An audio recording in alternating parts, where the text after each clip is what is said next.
hasil dari struktur ruang. Jadi memang untuk data perencanaan ini memang tujuannya kembali lagi ya, kalian diminta untuk mengidentifikasi jenis atau nama datanya. Jenis datanya apa, nama datanya itu apa.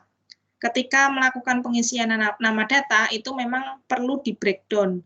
Breakdownnya dari mana? Kembali lagi Anda bisa berangkat dari penjelasan yang kalian tarik mundur untuk mengambil nama data, atau kalian sudah punya nama datanya, tinggal kalian cek di rencana tata ruang, peraturan, SNI, dan lain sebagainya. Kalau tadi kan Mas Iqbal, kalau dari penangkapan saya mungkin sudah membaca, berarti otomatis ada kemungkinan sudah melihat dari rencana tata ruang, isinya apa saja, baru ditarik kok ada rumah sedang, mewah, menengah. Nah, kriterianya itu apa?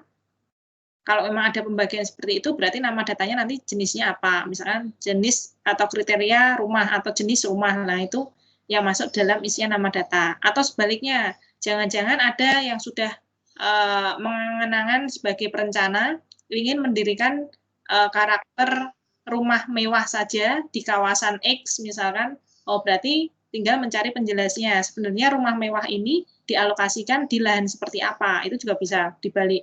Tinggal ngecek di rencana tata ruang atau aturan literatur ataupun RTBL.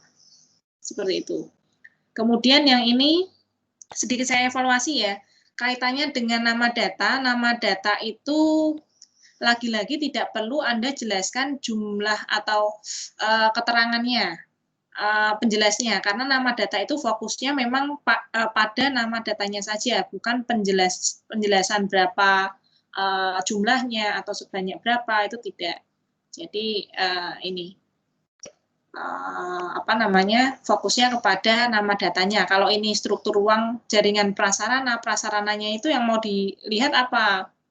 Itu harus dituliskan dulu. Misalkan di sini mau titik 2, jaringan prasarananya berupa telekomunikasi atau prasarana listrik, jaringan listrik. Nah, itu boleh didetailkan di dalam judul, diuraikan dalam judul, kemudian didetailkan di dalam nama data. Kalau listrik, kelistrikan itu yang perlu dilihat apanya? Oh, jumlah dayanya, oke.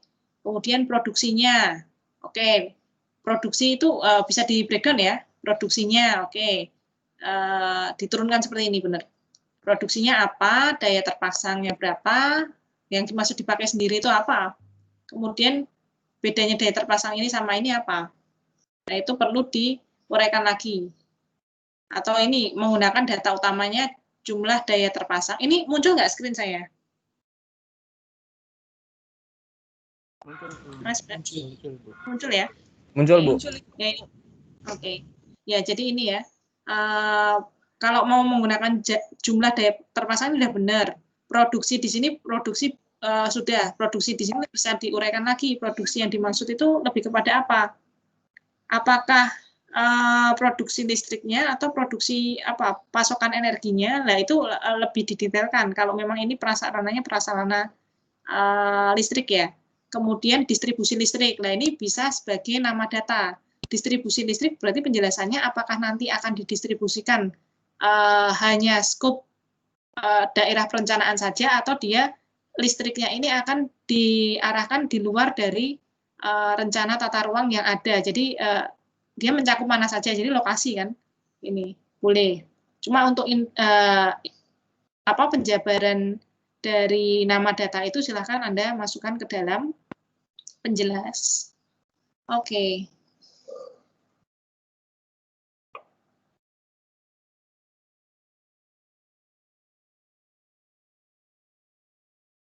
Nah, termasuk air minum. Oke, karena ini ada berbagai macam ya. Ini mengelompokkan. Nah, ini sebenarnya bisa dikasih garis-garis saja sih, yang listrik yang mana, air minum yang mana. Tapi ini mencoba untuk membuat masing-masing sendiri ya, nggak masalah juga sih sebenarnya. Nah, ini air minum, yang mau dilihat adalah jaringan perpipaan. Nah, jaringan perpipaan itu yang mau dilihat apanya? Apakah sumber airnya, atau luas pipanya, atau mungkin panjang pipanya, atau mungkin lokasi jaringannya. Nah, itu bisa di breakdown. Jadi kalau untuk penjelas ini sebaiknya masuknya di dalam ini isian atau tabel kolom yang penjelas seperti itu. Kemudian di sini ada kalimat di penjelas ada instalasi pengolahan. Nah, berarti di sini memang perlu nama datanya adalah tentang informasi ini instalasi pengolahan. Gitu. Seperti itu ya. Kemudian contohnya lagi. Ini dulu. Nah, ini seperti ini. Nama jaringan telekomunikasi. Kemudian data yang ingin dicari adalah banyaknya menara. Banyaknya menara itu kan nama kalau bahasa data itu bukan banyaknya menara tapi lebih kepada jumlah menara misalkan. Jumlah menara telekomunikasi. Nah, penjelasnya berapa jumlahnya atau nah ini banyaknya mau berapa gitu. Kemudian ada kantor dengan internet Kabupaten Rembang, dengan kantor desa dengan internet. Nah ini kalau telekomunikasi mau melihat kantor desa dengan internet di Kabupaten Rembang, yang mau dilihat itu lokasi kantornya yang ingin dicari ya, yang ingin dicari itu lokasi kantor desanya atau informasi terkait mana saja yang kantor yang terdapat internet ini bisa dipecah lagi. Jadi ini sebagai nama data, seperti itu. Jadi yang pertama, yang ini bisa sebagai nama datanya sebagai jumlah menara telekomunikasi. Yang kemudian yang nomor 2, jumlah warnet, misalkan. Yang ketiga bisa kantor, lokasi kantor yang terdapat menara telekomunikasi, itu bisa. Yang keempat, bisa juga lokasi internet, udah itu aja, lokasi internet mau di kabupaten atau di kecamatan itu bisa dirinci dari penjelasannya. Itu yang ingin dicari. Seperti itu. Salah satu lagi, ini pola ruang atau struktur ruang. Prasarana dan transportasi masuknya struktur ruang. Transportasi. Jadi transportasi itu, misalkan ini ya, ada transportasi yang dilihat adalah sistemnya. Nah, ini udah mengelompokkan nih. Sistem jaringan jalan itu yang dilihat dari tabel ini, dia ingin melihat fungsinya. 1, fungsi jaringan jalan. Nah, kalau sistem di sini mau diuraikannya sistem yang seperti apa? Ini perlu di breakdown lagi. Kalau memang ada, misalkan di sini memang uraiannya sistem jalan primer dan sekunder. Oke, berarti di sini fungsi dan sistem jalan. Berarti sudah benar ya. Kemudian ada persimpangan jalan di sini. Berarti persimpangan jalan di sini bisa masuk data kan? Jadi namanya nanti adalah fungsi jaringan jalan, apakah dia kolektor atau nanti dia jalan arteri, nah atau jalan lingkungan, itu berdasarkan fungsi. Kalau sudah cek dari peraturan atau dari literatur pasti akan bisa mengelompokkan. Kemudian sistem jaringan jalan, yang mau dilihat dari sistemnya itu apa? Oh, ternyata dari literatur menyebutkan atau dari penjelasan menyebutkan ada primer dan sekunder. Primer dan sekunder itu nama datanya benar sistem jaringan jalan atau klasifikasi jaringan jalan. Nah, itu penggunaan kata ini yang memang perlu kalian cek. Kemudian ada persimpangan jalan. Yang ingin dilihat adalah apakah ini jumlah persimpangan jalannya atau lokasi persimpangan jalan. Nah, itu yang harus kalian cek, yang ingin kalian cari tahu, masuk sebagai nama data. Kemudian di sini tertulis juga pelayanan angkutan jalan. Nah, pelayanan angkutan jalan di sini sudah dijelaskan. Oh, ternyata pelayanan angkutan jalan ini untuk melihat trayek. Jadi trayek itu jenis angkutannya. Nah, itu malah bisa di breakdown lagi dari pelayanan angkutan jalan. Yang mau dilihat adalah lokasi trayek. Terus mau melihat pelayanan angkutannya, boleh. Kemudian mau lihat apalagi di sini, peningkatan pelayanan, berarti kualitas pelayanan. Oke, berarti kan bisa di breakdown dari penjelasan ini masuk ke dalam turunan ini, pelayanan angkutan jalan dan seterusnya. Kemudian contoh lagi ya. Contoh lagi. Contoh lagi kita ngambil dari ini transportasi sungai, danau, penyeberangan. Yang ingin dilihat apanya? Ketika berbicara sistem, di sini ada pengembangan transportasi. Nah, yang mau dilihat sistem di sini yang dimaksud itu apa? Pengembangan transportasi wisata sungai. Apakah di sini harus kalian cari tahu kalau wisata sungai itu butuhnya data apa sih?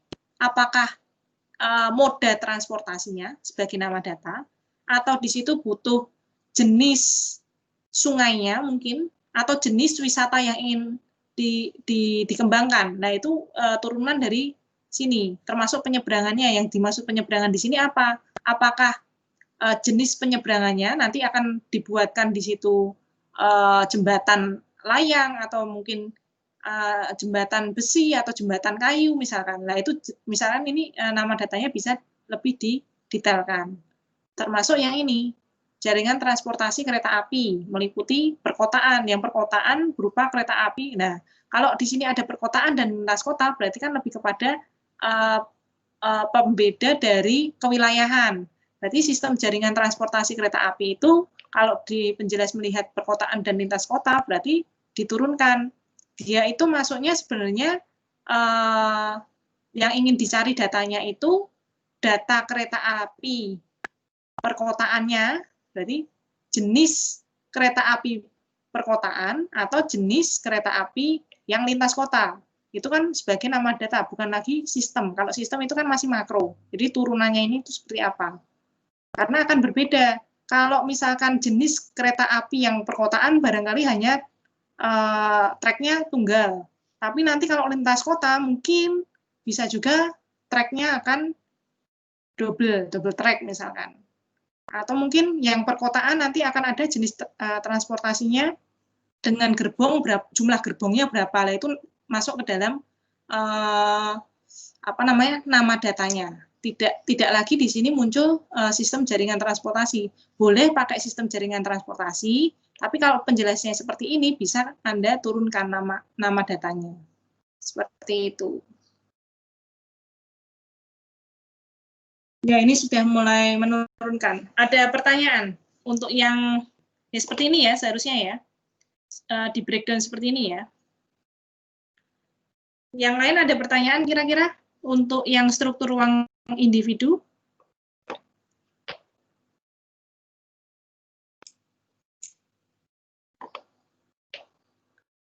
Enggak ada.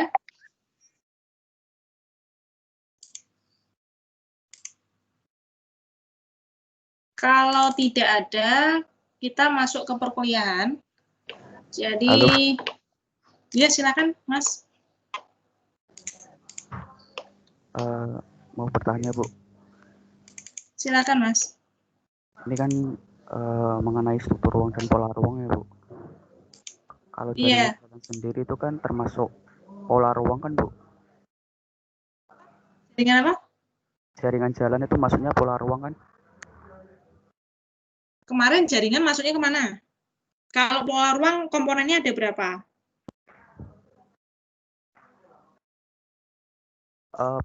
Pembahasan kemarin itu mengenai pola ruang kan, Bu? Sebelumnya pola ruang. Kalau yang tugas ini yang kita bahas itu pola ruang atau struktur ruang? Pola ruang. Jaringan itu? Jaringan masuknya pola ruang? Iya, Bu. Struktur ruang, Ibu. Coba cek lagi ya. Coba dicek lagi. Struktur atau pola? Aku pernah saya pernah baca artikel bahwa jaringan jalan itu masuknya pola ruang, Bu. Pola ruang?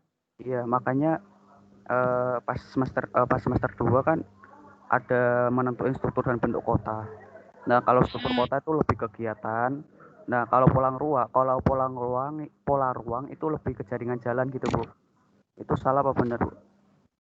Soalnya artikel yang saya baca kayak gitu, Bu. Ada yang bisa bantu? Rekan yang lain? Silakan disampaikan, coba barangkali kita di sini diskusi ya. Barangkali nanti saya salah, bisa kita diskusikan. Silakan. Halo, Bu. Iya. Kalau menurut saya, kalau jaringan itu masuknya ke struktur ruang, Bu. Saya pernah baca di permen ATR itu nomor berapa, tapi lupa, Bu. Itu disebutkan struktur ruang itu meliputi jaringan, sarana, dan prasarana. Oke. Terima kasih, Mas. Yang lain barangkali?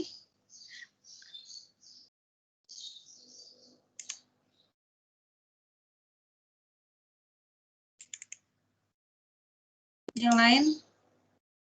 Nggak apa-apa, jadi karena kita sudah mahasiswa kan, mahasiswa itu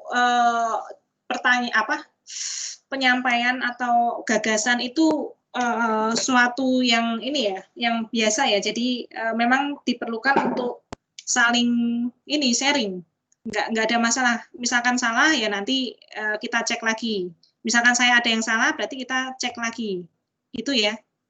Silakan kalau ada pendapat yang lain.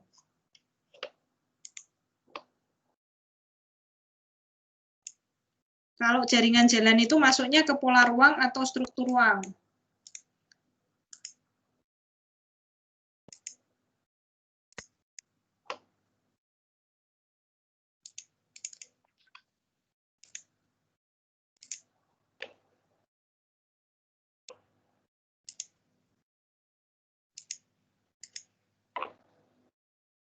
Nggak ada yang berpendapat lainnya? Ya, silakan Mbak Fani. Izin menjawab, Bu. Kalau dari RT RW yang saya temuin, kalau yang jaringan jalan itu termasuk bagian rencana struktur ruang, terutama di sistem prasarananya. Di sistem prasarana utama itu ada jaringan transportasi, yaitu jaringan jalan itu. Makasih, Bu. Ya, terima kasih. Ya, ada yang lain. Barangkali ada yang menemukan lainnya. Barangkali tuh. Nggak apa-apa, berdiskusi aja kita. Ini untuk memperkuat sama memperkuat data sama ini soalnya. Memperkuat data sama menambah pengetahuan soalnya. Takutnya nanti kita salah, lulus dari sini tapi nanti Anda salah gitu, atau saya salah gitu. Mungkin bisa saling koreksi.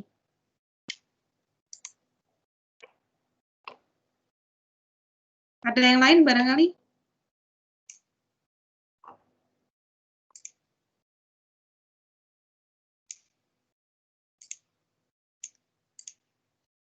Atau Mas Agus bisa ini tunjukkan ke saya jurnalnya, Mas.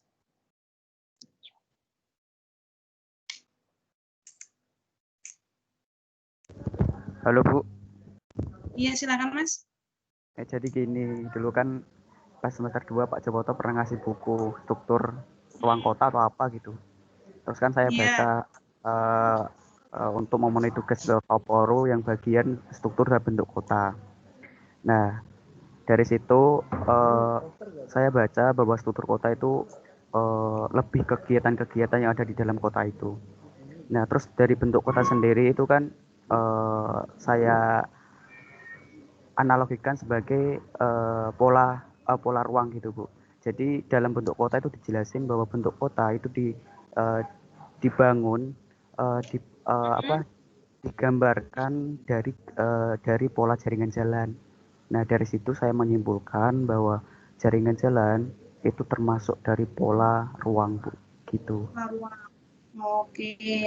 Mungkin pemahaman saya agak keliru, Bu. Oke. Bukunya benar ini enggak, Mas? Bukunya benar ini enggak?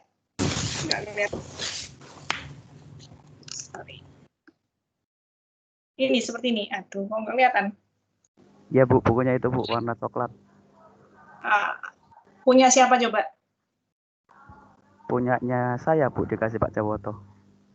Ya, maksudnya ciptaannya siapa? Atau pengarangnya? Kelihatan ya? Nah, ini ya? Betul ya? Iya. Ini siapa ini? Nggak tahu Bu, nggak dibaca. Saya baca isinya, nggak baca pengarangnya. Nah, Di Sabari ini Yunus. milik. Ah, betul, betul Mas. Hadi Sabari Yunus. Beliau ini seorang geografi. Memang di dalamnya ini kan yang saya sampaikan kemarin. Itu nggak kelihatan ya. Di sini memang menjelaskan bentuk-bentuk kota.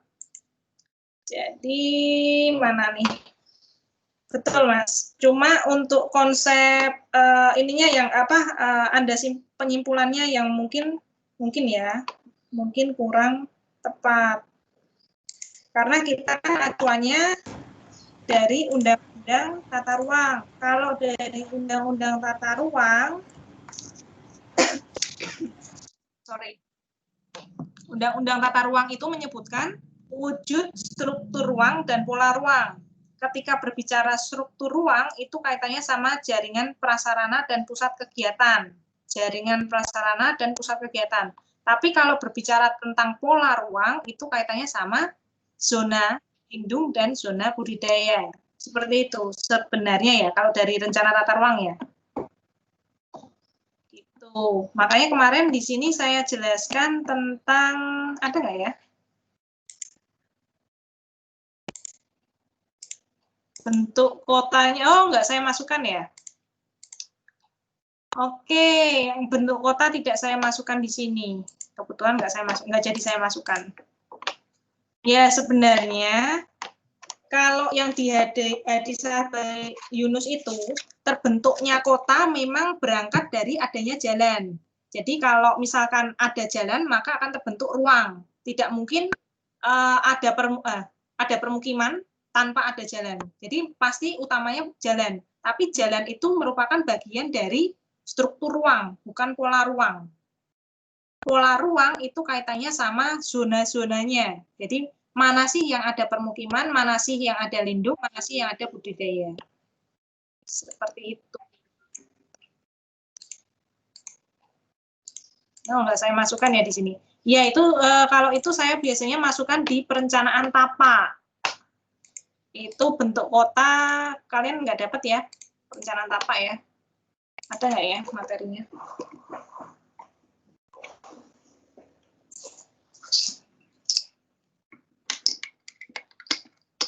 Iya, kalau saya sih lebih prefer ke ini Mas, apa peraturan perundang-undangan karena kita berangkatnya kan dari undang-undang.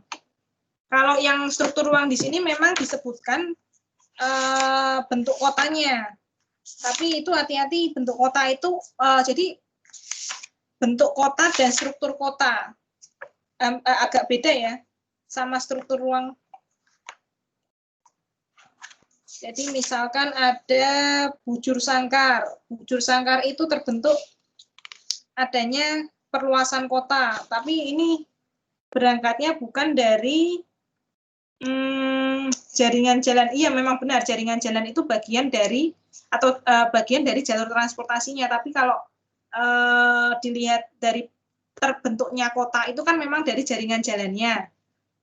Strukturnya gitu. Tapi strukturnya itu dari jaringan. Itu saya masukin di ini Mas, materi saya yang di struktur sebenarnya. Nah, saya cek juga. Kemarin mau saya masukin tapi nggak jadi. Takutnya kalian malah jadi bingung. Ternyata ada pertanyaan yang nggak masalah. Jadi di sini kita sharing. Bagus pertanyaannya. Ini.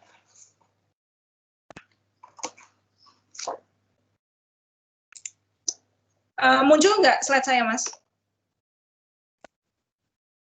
Muncul, Bu. Muncul ya. Nah, jadi ini kebetulan saya ngajar, ini yang di PSDKU. Yang Diploma 3 itu kami karena ada desain rancang kota, karena apa namanya perlu tahu bentuk kotanya, jadi memang diajarkan bentuk kotanya itu ini. Ada kota kompak ini kan, kota rectangle. Nah, kota-kota ini sebenarnya berangkatnya sama. Yang namanya kota memang diawali dengan adanya jalur. Jalur di sini kalau dilihat dari rencana tata ruang, undang-undang itu jalur itu sebenarnya masuk ke dalam bagian struktur ruang kota. Tapi kalau yang ini ruangnya itu masuknya ke pola. Ruang di sini loh, yang kotak ini atau yang lain coba. Nah, ini contohnya yang fan shape ya. Jadi kalau misalkan fan shape itu kan biasanya dihalangi oleh batas fisik. Kotanya kan ini yang melengkung ke sini. Nah, kayak kota Semarang, kota Jakarta, yang A ya. Oke, sebelah utaranya laut, sebelah selatannya itu ini apa namanya, kotanya yang ini, kotanya. Nah, kota ini di dalam kota itu kan pasti ada pola ruangnya, berarti yang peruntukannya itu apa? Kalau dilihat dari undang-undang, polanya itu ya peruntukan ada permukiman, ada perdagangan, ada industri, nah itu polanya. Tapi untuk membentuk suatu pola ini memang dihubungkan dengan suatu jaringan, itu tadi jaringannya adalah struktur. Jadi kalau struktur itu adalah pembentuk apa ya, menghubungkan antara pola-pola ruang. Sebenarnya seperti itu, Mas. Nah, ini kan. Nah, ini yang strukturnya itu yang ini, jaringan ini. Garis-garis ini itu strukturnya. Misalkan rounded ya, bulat, kota yang bulat. Ini biasanya di negara-negara kerajaan. Jadi misalkan yang pembangunannya lambat, biasanya ada aturan di situ. Ada apa? Sekelilingnya adalah benteng. Nah, ini. Jadi kalau jalur di sini adalah strukturnya, tapi kalau ruang-ruang di dalamnya sini, kotanya ini, peruntukannya, nah itu namanya polanya. Gitu Mas Agus, mudah dipahami nggak? Oh, mudah-mudah, Bu. Jadi saya kebalik, Bu. Kirain tuh yang kawasan tuh masuknya struktur. Jadi kebalik. Oke. Ya. Jadi memang benar antara pola dan struktur itu saling terkait. Ketika struktur itu berbicara jaringannya, ini contohnya yang gurita ya. Gurita itu menggambarkan jaringan itu strukturnya. Kota itu terbentuk dari struktur dan pola ruang. Seperti ini. Kemudian pola-pola ruang di sekitar struktur itu kan ada peruntukan. Peruntukan itu apakah itu lindung atau budidaya itu sebagai bagian dari pola ruangnya. Dan seterusnya. Macam-macam ini kalau bentuk kota. Cuma kemarin mau saya masukkan, takutnya tambah bingung, makanya saya fokuskan kepada Undang-Undang Nomor 26. Kalau ini kan pengembangan dari detail perkotaannya soalnya.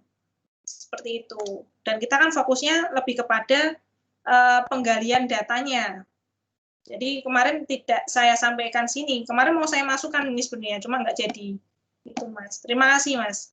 Berarti nanti buat evaluasi saya juga, barangkali nanti perkembangan materinya agak saya kembangkan juga untuk memberikan pengetahuan terkait pola dan struktur ruang secara umum. Terima kasih Mas Agus. Baik, Bu, terima kasih atas jawabannya. Ya. Ada yang lain? Sebelum masuk ke materi, kalau sudah kita masuk sedikit materi. Sebenarnya untuk materi ini lebih kepada penyusunan lagi, karena kita data, ya nanti ke penyusunan yang lebih detail ya daripada yang kemarin. Nah, ini kalau bentuk kota ini benar, tapi hati-hati aja pembedaannya mana struktur, mana yang pola. Ya.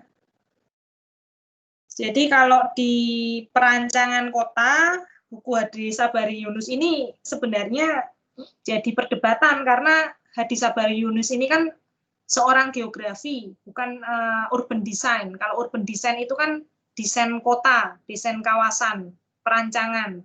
Jadi ini sebenarnya ya ada ilmu kan, kalau ilmu kan bermacam-macam, kita juga nggak bisa ini ya, informasinya kan nggak bisa kita mengelompokkan. Yang namanya ilmu macam-macam ya tadi ya, ada yang geografi, ada yang urban design, fokus ke pemetaan untuk skup bagaimana sih menjadikan kota yang cantik itu bagaimana, itu memang ada. Kalau di diploma kemarin memang diajarkan, atau di S1 itu ada perencanaan tataknya, memang diajarkan bagaimana ini. Tapi ada kemungkinan nanti kalau masuk ke perancangan ada di mata kuliah, barangkali ada di mata kuliah studio atau yang lainnya mungkin akan bisa sedikit banyak nanti ya dalam perjalanan kalian ya. Barangkali akan ada kita masukkan terkait dengan bagaimana sih sebenarnya kota yang baik, bagaimana cara merancang kota, seperti itu. Oke. Kemudian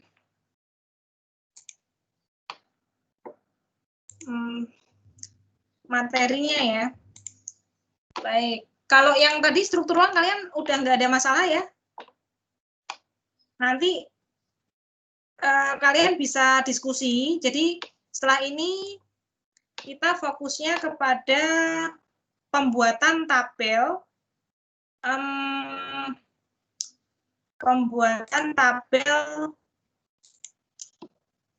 Polanya. Kembali lagi, kalau tadi 2 hari yang lalu kita membahas tentang pola ruangnya, kemudian struktur ruangnya kan tugas individu. Nah, untuk tabel kebutuhan data pola ruang dan struktur ruang untuk minggu depan itu nanti tugasnya kelompok. Jadi di sini lebih kepada pembuatan tabel kelompok. Seperti itu. Sebenarnya konten sama, yang namanya pola ruang itu tadi ya menurut undang-undang itu mencakup 2 komponen, yang lindung dan yang budidaya. Kuncinya itu, kalau pola itu lebih kepada peruntukan, yang kemarin kalian sudah buat sampai dengan petanya sudah jadi di penggunaan lahan, itu sebenarnya lebih kepada lanjutannya ke pola ruangnya. Seperti itu. Yang ada simbol-simbolnya, lindung itu lindung terbagi menjadi apa saja, peruntukannya sebagai apa. Nah ini tuh pendetailan dari peruntukan atau pola ruang di suatu perkotaan. Termasuk RTH ya, RTH kemarin kan ada RTH kota, taman kota, kecamatan dengan kodenya tertentu. Kalau hutan kota itu dengan kode RTH 1. Kemarin kan kalian juga sudah belajar kode warnanya. Kalau hutan kota itu warnanya apa, taman kota, RTH 2 itu bagaimana, taman kecamatan itu warnanya bagaimana. Nah ini di pola ruang ini memang diajarkan pengelompokan antara zona lindung dan zona budidaya. Karena kita masuk ke data perencanaan, berarti kita fokusnya saat ini adalah penggalian data. Untuk mencari data hutan lindung itu komponennya apa saja. Kemudian untuk melihat zona resapan air, untuk merencanakan ya, mudahnya gitu, untuk merencanakan zona resapan air itu sebenarnya yang kalian butuhkan itu data apa saja, termasuk zona sepadan pantai. Kira-kira apa sih zona sepadan pantai yang diperlukan?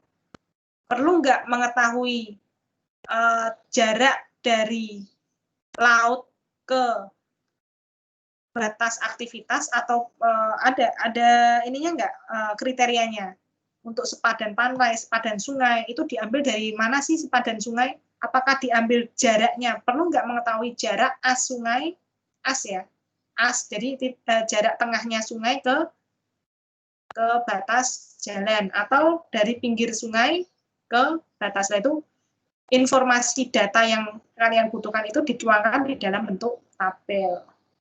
Termasuk yang kota, taman kota, ada nggak syarat khusus untuk membentuk taman kota? Boleh nggak taman kota itu di situ diperuntukkan untuk taman aktif dan taman pasif?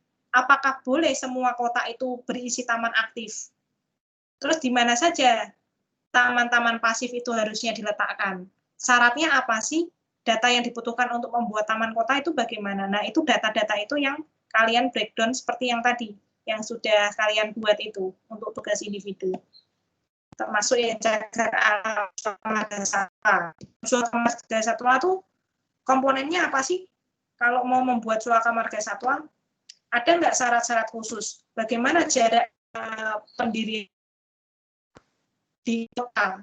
Ada nggak jarak antara peletakan suaka marga satwa dengan lokasi permukiman atau lokasi industri?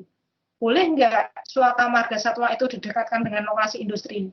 Dampaknya nanti apa? Nah, itu perencanaan itu harus memikirkan data-data untuk menyusun bagaimana sih sebenarnya zona atau kawasan atau peruntukan ini tadi yang sesuai, yang ideal. Makanya di data perencanaan ini kalian diminta untuk list. sebenarnya apa sih satu nasional dan fungsi peruntukan lainnya, termasuk zona perumahan tadi, Mas Iqbal tadi menanyakan tuh, ada nggak syarat bagaimana bisa dilihat kalau dari budidaya dari tingkat kepadatan bangunan. Kepadatan bangunan itu seperti apa? Cek dulu luas lahannya, kan gitu. Luas lahannya, baru nanti bisa, luas lahannya 200 hektar, mau dibuat perbandingan kalau syarat perumahan itu kan 136.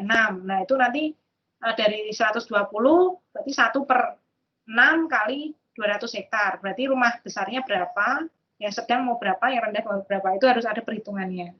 Nah, tapi di sini kalian tidak melakukan perhitungan itu, tapi lebih kepada data apa saja yang dibutuhkan untuk melihat atau mengumpulkan data kepadatan bangunan ini, atau untuk menyusun rumah ini. Gitu. Yang dibutuhkan apa saja sih untuk melihat kepadatan atau membuat rumah tinggi, sedang, rendah.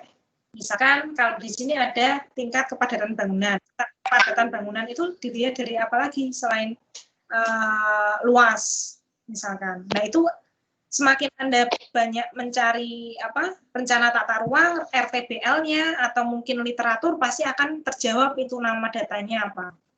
Seperti itu. Termasuk kepemilikan rumah berdasarkan rumah mewah, menengah, sederhana. Ini dilihat dari tingkat kemampuan dan keterjangkauan.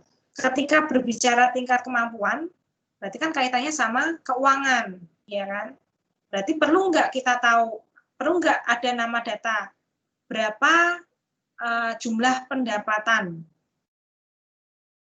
per kakak misalkan, atau berapa jumlah pendapatan responden, berarti kan orang, usernya harus perlu tahu. Keterjangkauan itu juga kaitannya sama kemampuan. Bisa nggak, misalkan saya punya gaji 1 juta, mau beli rumah mewah seharga 100 juta. Terjangkau nggak saya mau beli rumah itu? Kalau memang tidak terjangkau, berarti, saya punya uang 1 juta, berarti nggak mungkin dong saya mau beli rumah mewah. Berarti saya lihat kondisi, mungkin, saya bisanya rumah sederhana. Oke, karena sesuai dengan keterjangkauan si pemilik. Kan seperti itu, Mas, Mbak. Jadi, datanya itu yang kalian harus turunkan di dalam nama data. Permisi, Bu. Iya, silakan, Mas. Slide-nya tidak jalan, Bu. Oke, ya, terima kasih. Ya, terima kasih. Saya stop. Mana nih?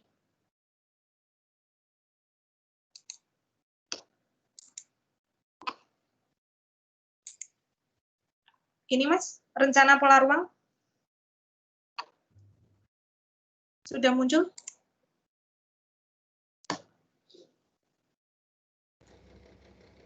Sudah, Bu. Ya, terima kasih, Mas. Jadi itu, tadi kita membahas tentang pola ruang yang budidaya. Kaitannya dengan kepadatan, kemudian kemampuan ya. Kalau kepadatan tadi untuk melihat kepadatan tinggi, sedang, rendah. Misalkan kepadatan tinggi bisa diasumsikan juga, ada rumah ukuran 60 meter persegi. Isinya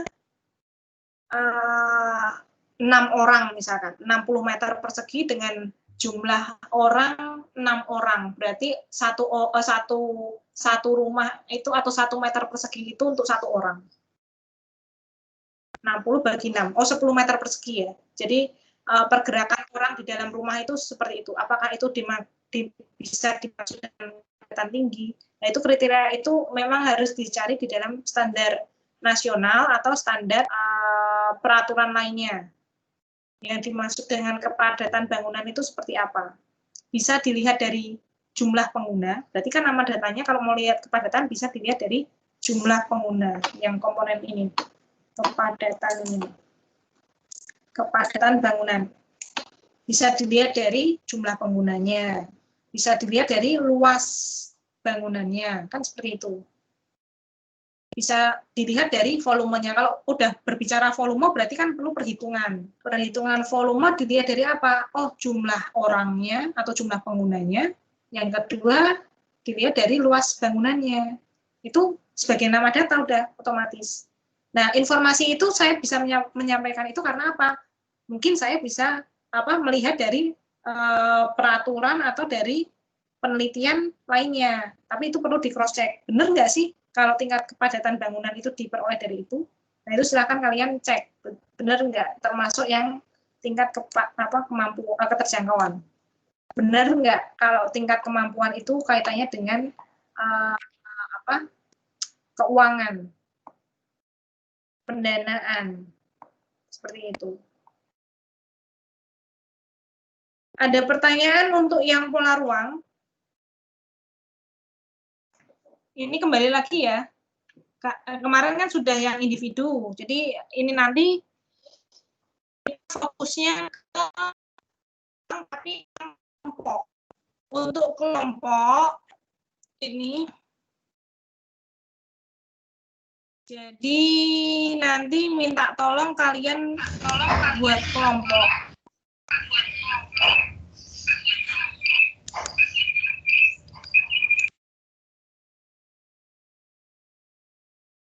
Silakan buat kelompoknya. Kalau bisa sih saran saya disesuaikan dengan mata kuliah yang lain. Kira-kira ada nggak yang kelompoknya itu untuk mata kuliah lain sama? Biar kalian itu nggak terlalu banyak kelompok, terus pencarian datanya juga lebih mudah.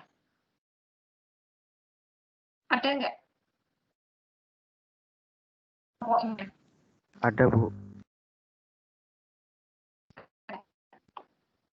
Bisa minta tolong nanti di-share dulu berapa jumlah kelompoknya, datanya, kelompoknya, kemudian apa kelompoknya dan nama setiap kelompok. Bisa di-share nanti sambil jalan ini. Bisa, Bu. Saya, ya silakan.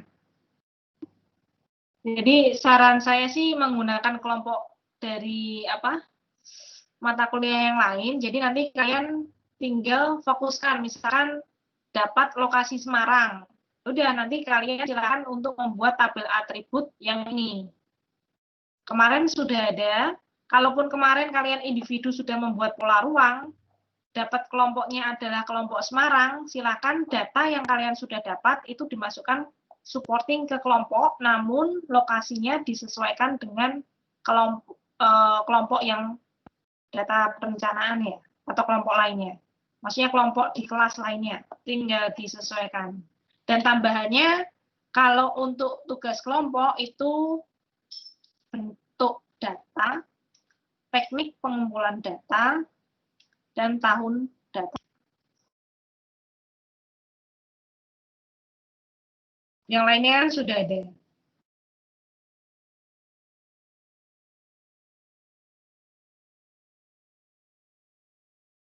Kira-kira ada pertanyaan nggak? Ibu, saya mau bertanya, Ibu. Ya, silakan, Mas. Iya, Hakim Ibu, NIM 09. Saya ingin bertanya mengenai data, Ibu. Nah, jadi kalau untuk data itu sendiri, kalau kemarin yang dijelaskan oleh Pak Jawoto itu kan mungkin saya lihat kayaknya itu lebih ke data-data yang kuantitatif, Ibu. Nah, kalau untuk bentuknya kualitatif kayak gitu, itu pengklasteran dari tipe datanya, terus jenis datanya, terus juga skala datanya itu bagaimana ya, Bu ya? Soalnya kemarin sempat stuck di situ buat pembuatan tabel TKD-nya itu, Bu. Kayak misal untuk jenis data kayak gitu. Itu kan data yang kami dapat itu lebih ke deskripsi, terus juga penjelasan dan segala macam kayak gitu, kayak klasifikasi kayak gitu. Tapi di situ untuk jenis data atau apa kayak gitu itu merujuknya ke dalam bentuk perhitungan dan apa kayak gitu. Jadi lebih ke kuantitatif kalau yang dijelasin oleh Pak Jawoto. Nah, itu bagaimana Ibu ya? Iya. Jadi fokuskan dulu ke nama data. Kalau nama datanya udah deal, kalian turunkan ke jenis datanya. Ketika kita berbicara luas, otomatis luas itu bisa kuantitatif. Kalau jenis itu bisa kualitatif, ya kan? Yang jenis itu bisa kualitatif, nggak masalah. Tapi ini dikelompokkan dulu, baru nanti diturunkan turunannya. Jadi turunan dari jenis data, tipe data, skala data sampai bawah itu kaitannya sama nama datanya. Kalau ini sudah benar, dikelompokkannya, yang bawah menyesuaikan. Kalaupun misalkan nanti jenis hutan, jenis itu kan berarti kaitannya sama kualitatif atau deskripsi. Atau ada penjelas, misalkan nanti kualitatifnya jenis hutan diambil dari dokumen, bisa, diambil dari wawancara, bisa, nggak masalah. Tinggal nanti kalau untuk rencana pengolahan baru kualitatif ini. Kalau kualitatif itu masuknya apa? Nominal ordinal kan? Kalau kuantitatif yang ini kan? Kalau nggak salah loh. Kalau kualitatif mau dibikin apa? Kuantitatif juga nggak bisa kan? Dari jenis hutan misalkan dia satu.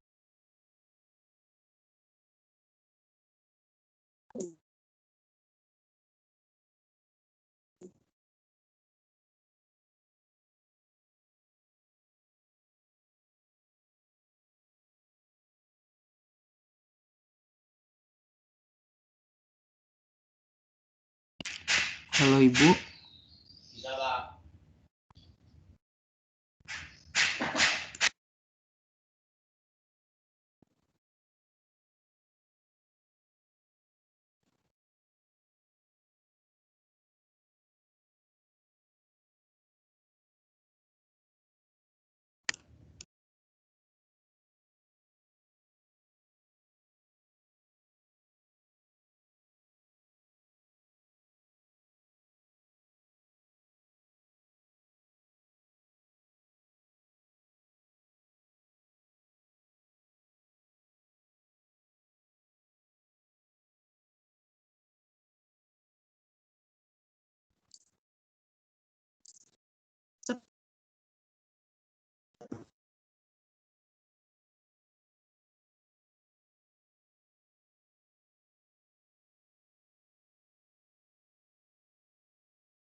Oke.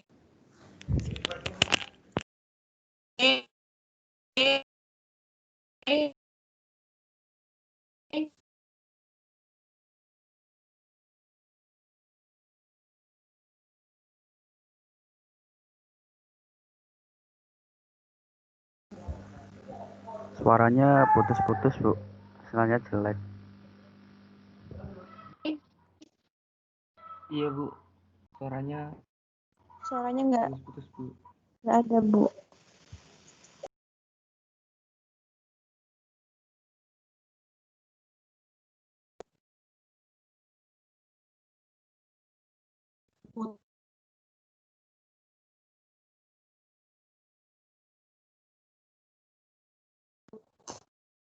Pak,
jenis tuntutannya ternyata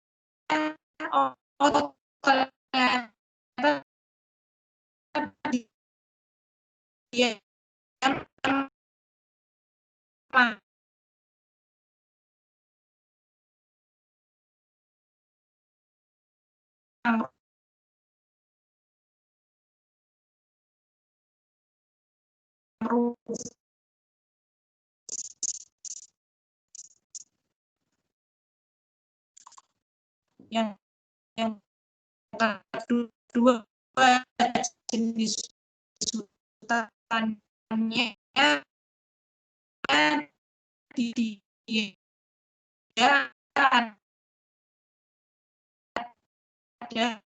ada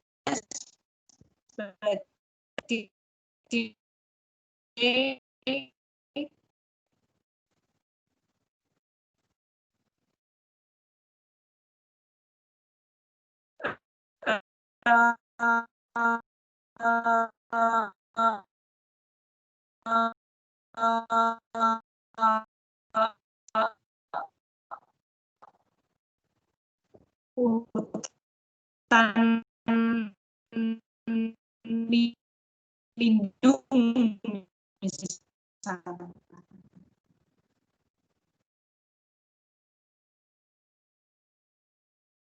hutan lindungnya apakah dilindung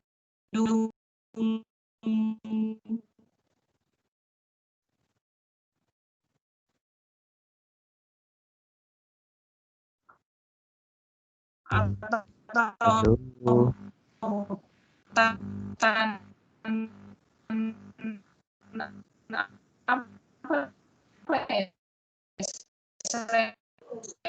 Bu, suaranya putus-putus, Bu.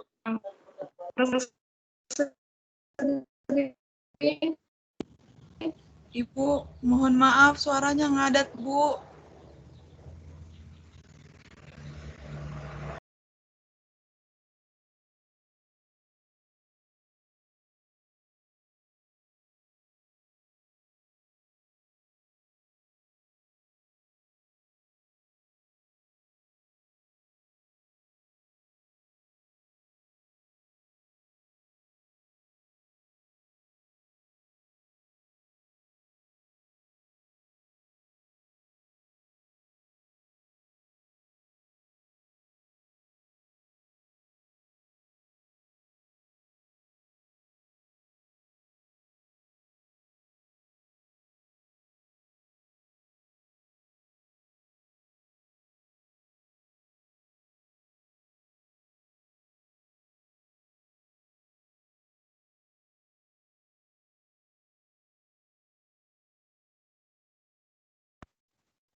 Ya, silakan.